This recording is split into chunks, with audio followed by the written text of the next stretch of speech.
Episode 14, when your clients want something different than what you want. Welcome to Clinicians Creating Impact, a show for physical therapists, occupational therapists, and speech-language pathologists looking to take the next step in their careers and make a real difference in the lives of their clients. If you're looking to improve the lives of neurodiverse children and families with neurological-based challenges, grow your own business, or simply show up to help clients, this is the show for you. I'm Heather Branscombe, therapist, certified coach, clinical director, and owner of Abilities Neurological Rehabilitation. I have over 25 years experience in both the public and private sectors, and I'm here to help you become the therapist you want to be, supporting people to work towards their dreams and live their best lives. You ready to dive in? Let's go. Hi there, friend. How are you doing today?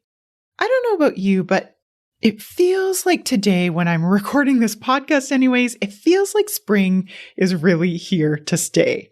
I'm recording this towards the end of March, and it's beginning to warm up where I live. The sun is coming out more, the flowers are starting to bloom, and my home renovation project is at a point where I now get to do the fun things like to decorate. I don't have kids at home anymore who are going to school, but I've always really correlated this time of year with kind of that final stretch before the end of the school year and before the beginning of summer. If you're the kind of clinician that sees children who are going to school, this is often a time when we're starting to wind up the goals of the year and the activities of this year with the preparation and plans for what the next new school year might bring and the preparations and plans that go with that. Whenever we do any kind of planning, especially with our clients, there's always the potential of this problem of what if what you want as a clinician is juxtaposed and if there's a problem against what the client actually wants. Now, I'm sure it's the same for you, but even 25 years ago for me, when I went to school to get my initial professional clinical training, we even talked then about being client-centered and family-centered. 25 years later, we still talk about this as a collective group, although I think the way that we talk about it is a little different. And depending on your work environment or your work situation as a clinician, you may have more or less professional autonomy as to what that actually looks like. This is actually an area that I've really noticed a difference from when I made my final move from a public practice experience working in hospitals and nonprofit child development centers and took the final leap to grow my own private practice, which has now turned into Abilities more than 15 years later. Now, there are things that I noticed that were really a challenge for me in public practice. And one of those things that was often difficult for me was to deliver service that might be quote unquote client directed or client centered when what the client might have wanted me to do, for example, something like the frequency of sessions that they wanted to see me or what they were looking for in the session, wasn't something that I was systematically or systemically able to do due to the obvious restrictions of working in public practice. Now, I'm not here to disparage any clinician who works in public practice. I know many amazing therapists who work in public practice, and I really do believe it is both a noble and amazing thing to do. What I do notice, however, now that I am firmly in private practice, is the professional autonomy that I actually get to decide for myself without those systemic restrictions to decide what does client-directed service actually look like for me.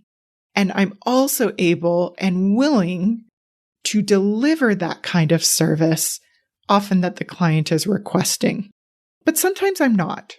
And it's why, in fact, one of our 3 core values at Abilities is actually to provide a client-directed experience versus a client-centered experience. Now, I intentionally chose those words. I intentionally chose the words client directed because I wanted to highlight the important part, obviously, that the client is in that team, while also respecting the professional judgment and autonomy that the clinician brings to the relationship.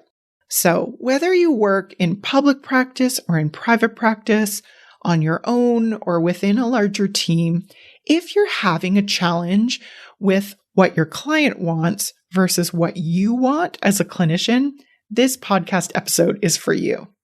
What I want to give you today in this podcast episode is a framework in order to think about the problem of balancing your wants and needs as a clinician with the wants and needs of a client. So the first part of the framework I want to share with you is really asking the question, what does the client want? When I ask this question, what I'm really asking for are things that you would typically get in a first assessment or a first meeting with your client. These are things like, what are the goals of the client? What are the kinds of intervention and the frequency of the intervention that they're looking for? The duration of the intervention? What kind of assessments are they asking for? Any reports that they're looking for? Who they want you to speak to? And almost more importantly, the why to all of those facts that you understand. I think now more than ever, clients are coming more and more with a better understanding and a more informed understanding of what all the options are and what's really available. This can be both a potential blessing and a potential curse because one, they might be bringing up an intervention that you might not be familiar with, which can bring up all kinds of thoughts and feelings for you as a clinician, as well as they might be considering interventions or a frequency or a duration that you may not fundamentally agree with. So it can be helpful if you feel like there's a potential conflict with what you want and need as a clinician and what the client wants and needs, to jot down as factually as you can all of the wants and needs of your client. And this could be something that you just do in your head or on a piece of paper, whatever feels best for you. Next, you want to take some time to put aside the needs of your client just for a moment, and you want to think about how you think about your client's wants and needs. What I mean by that is, given your current understanding of the client and given your current clinical expertise and your current clinical practice, what is the kind, the duration, the frequency, and the kind of intervention you would like to provide for your client? Now, obviously, if what you want as a clinician aligns perfectly with what the client is actually requesting, there is no problem, and you probably don't need this framework. And yet, sometimes that can be more clear and can help you to clarify where there's a difference between where your wants and needs are, as well as where the wants and needs are of the client. Sometimes we don't often think about what we want and need as a clinician. And so it can be important to take that time to reflectively think about that and really ask yourself so that you can come from a cleaner place of really understanding what is important and what isn't important for you. When I think back on my own clinical career, this really typically happened when a client would be interested in doing some kind of intervention with something that I didn't necessarily disagree with, and yet I didn't necessarily know that the intervention would have the effect that the client was actually looking for. Often they were looking for something that felt like a quote unquote quicker fix than what I was offering. And so I didn't necessarily believe that the intervention would be what they were actually looking for in the first place. The funny thing is, oftentimes the clients would come to me to discuss this option, almost looking for my blessing. And while I've always been pretty clear that they clearly did not need my blessing to seek out any kind of intervention that they want, I was also very careful to be honest with my current understanding, especially my clinical perspective of both the pros and the cons, the upsides and the downsides of any intervention that would hopefully be able to help them to create a decision from more of an informed consent point of view. So then what happens if a client then determines that they do want to move forward with an intervention that isn't necessarily involved directly with us and yet may or may not interfere with our own intervention? It can feel like you have an ethical dilemma of how you want to choose to show up or not show up with this kind of client.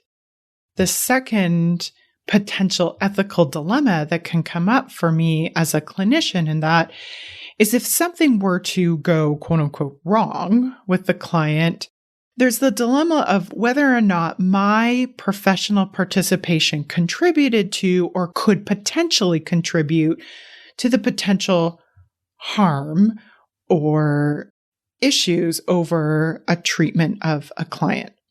Ultimately, where I'd say that often comes in, really in an ironic way, is really in private practice, especially in a system where I work with many clients that are accessing services often from both a public practice perspective and a private practice perspective. And so in that kind of situation, there are families that are looking for more service than what a public practitioner can provide through supplementation from a private practice. These kind of families might be looking for a service, and they're not necessarily always excited about me consulting with my public practice peers because of either a perceived or a real consequence of me contacting them.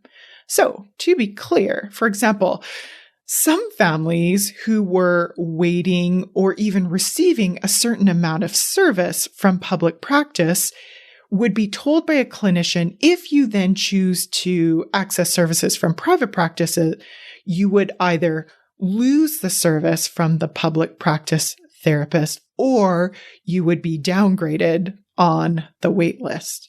And I do even understand that perspective, having worked in, again, both a public and private perspective. I understand the public perspective because it goes something like, if you're seeking services from that area, there's a concern, possibly from a medical college regulatory issue, that if something were to go wrong, which clinician is liable for any injuries or issues that come up? And there's also the understanding that public clinicians often have the burden of how do they prioritize care. Public practitioners typically have large wait lists, and this can be used as a way to protect service for those for whom, whatever reason, don't have access to private practice services. The challenge as a private practitioner is the right that the client has to decide who I, as a clinician, can talk to, including other clinicians within my profession that are in organizations that are in a public practice, and the right for the client to decide how often they feel like service is enough for them. So even if there isn't another public therapist involved directly, if a client wants to come more often than what I had initially thought would be appropriate, it can be either a perceived or a real ethical dilemma. Do they actually need the services that they are requesting? It can feel like a fine line that's not actually black and white between what the client wants and needs and what the clinician perceives that they want and need as an ethical clinical professional. So the question I like to ask myself in order to flush out what's important for me as a clinician is something like, what do I want and need as a clinical professional based on the client's assessment and how I want to show up as a clinician? Deciding ahead of time how I want to show up as a clinician can really help me to decide where am I in alignment with the client and where am I not in alignment with the client. Once you have an understanding of both sides, then the third and perhaps most powerful question you can ask is, what does my highest professional self want in this situation? Or another way to ask it is, how does what my client want and need fall in alignment with what I want and need as a clinical professional? So often when we look at problems, notice how we're looking for how we're different, and we don't always look for the similarities. This can be an amazing opportunity for you to see where you and your client actually are in alignment. And starting from that place of alignment is a beautiful way to create both trust and engagement for yourself as a clinical professional and with a client, and an opportunity for both of you to possibly co-create a better way than either of you came to the situation with in the first place. Now, these three questions: what does the client want and need? What do I as a clinical professional want and need? And then finally, how does what my client want and need fall in alignment with what I want and need as a clinical professional? These questions are not going to bring you to the land of rainbows and daisies. It doesn't mean that there might not still be a potential conflict. But again, it can provide this opportunity to see where you are similar and to come from that place of co-creation. In this way, when we are truly client-centered, or even more importantly, client-directed, we can value the empowerment that we want to give to clients as being the highest and best authority in their own lives, as well as giving our own selves the permission and opportunity to be the empowered version of who we want to show up as a clinician. Ultimately, it gives you a better chance for a more favorable outcome. And the alternative is to feel in conflict with all the thoughts and feelings that come up with that conflict, where you feel like either you win or the client wins. And when we come from a place of either you win or the client wins, I guarantee you nobody wins in that situation. So give it a try and let me know how it goes. For real, I want to hear how it goes for you. I can't wait to find out the impact that you create with this. Thanks so much, and see you soon.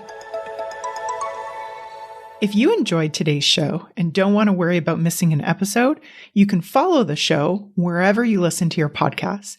And if you haven't already, I would really appreciate it if you could leave a rating and review to let me know what you think and to help others find clinicians creating impact. It doesn't have to be a 5-star rating, although I sure hope you love the show. I'd really want your honest feedback so I can create an awesome podcast that provides tons of value. To learn more about me and the work that I do, visit my website at www.abilitiesrehabilitation.com/clinicians corner to download your free Getting It All Done at Work process and to see what I'm up to. Thanks so much. Thanks for joining me this week on the Clinicians Creating Impact podcast. Want to learn more about the work I'm doing with Abilities Rehabilitation? Head on over to abilitiesrehabilitation.com. See you next week.